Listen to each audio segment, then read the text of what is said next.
The phone screen glows in the dark, its light carving shadows across my trembling fingers. A text from my sister Claire, sent at 2:17 a.m. Why is Ethan's name on the hotel reservation? You said you were going alone. My stomach lurches, the kind of sickening drop you feel when the ground vanishes beneath you. Ethan. My ex-husband. The man I swore I'd erased from my life 2 years ago. I reread the message, my breath shallow, the words blurring as my pulse hammers in my ears. The Napa Valley retreat was supposed to be my escape, my reclaiming of peace after the divorce shredded me. I told everyone, Claire, my friends, even myself, it was a solo trip. So why is his name tied to my reservation? The hotel room smells faintly of lavender and crisp linens, but the air feels heavy, like it's pressing against my chest. I sit on the edge of the bed, the silk robe I packed for this self-care weekend pooling around my hips. The stillness of the room is suffocating, broken only by the distant hum of a car passing on the vineyard-lined road outside. I want to call Claire, demand answers, but my thumb hovers over her name, frozen. What if she's wrong? What if this is a mistake? But Claire doesn't make mistakes. Not like this. She's the one who checks details twice, who noticed Ethan's late nights before I did, who held me when I found the emails that ended our marriage. I scroll through my phone, searching for the confirmation email from the Winery Hotel. My hands shake as I open it, the screen's glare stinging my eyes. There it is, in black and white. Reservation for Ms. Lila Harper and Mr. Ethan Harper. 2 nights, Cabernet Suite. My breath catches, sharp and jagged. I didn't book this with him. I didn't. I'd rather walk barefoot through glass than share a room with the man who broke me. But the evidence is undeniable, and my mind scrambles for an explanation. A glitch. A cruel prank. Or my heart clenches. Did I make a mistake when I booked it, half drunk on wine and nostalgia one lonely night? The memory hits like a slap.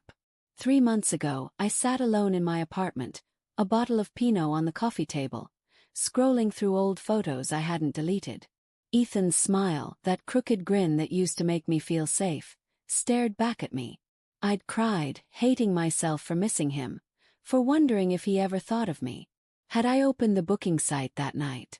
Had I, in some reckless moment, typed his name? Well, I wouldn't. I'm not that weak. But doubt creeps in, cold and insidious, whispering that maybe I'm not as over him as I claim.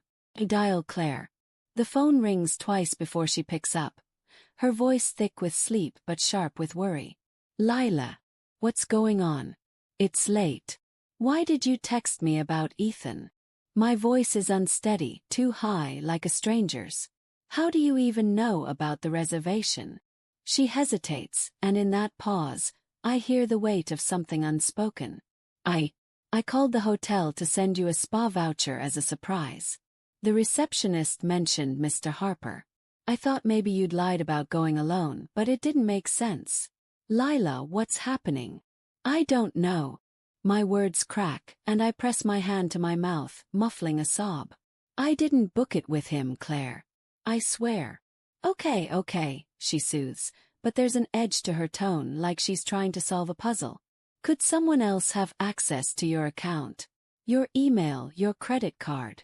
I shake my head, though she can't see me. No. I changed all my passwords after the divorce.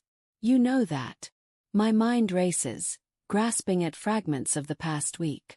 Ethan had texted me out of the blue, hadn't he? A casual "hope you're doing okay" that I'd ignored. Or the time I saw his car parked near my office, though I convinced myself it was a coincidence. Was it? Lila, Claire says softer now. Do you think Ethan could have done this? Booked himself into your trip? The idea is absurd, but it lands like a stone in my gut. Ethan, with his charming apologies and knack for bending the truth, could he have orchestrated this? I think of the divorce, the way he'd begged for another chance. His voice low and earnest, promising he'd changed. I'd shut him out, blocked his number, moved across town. But Ethan always had a way of slipping through the cracks of my resolve. I stand, pacing the room, the hardwood cool against my bare feet. The moonlight spills through the window, painting the walls in silver streaks. I try to piece it together. The hotel required a credit card, a confirmation. Ethan couldn't have accessed my account. Could he? But then I remember the shared laptop we used during our marriage, the one I kept because it had my work files. Had I ever logged out of the travel site?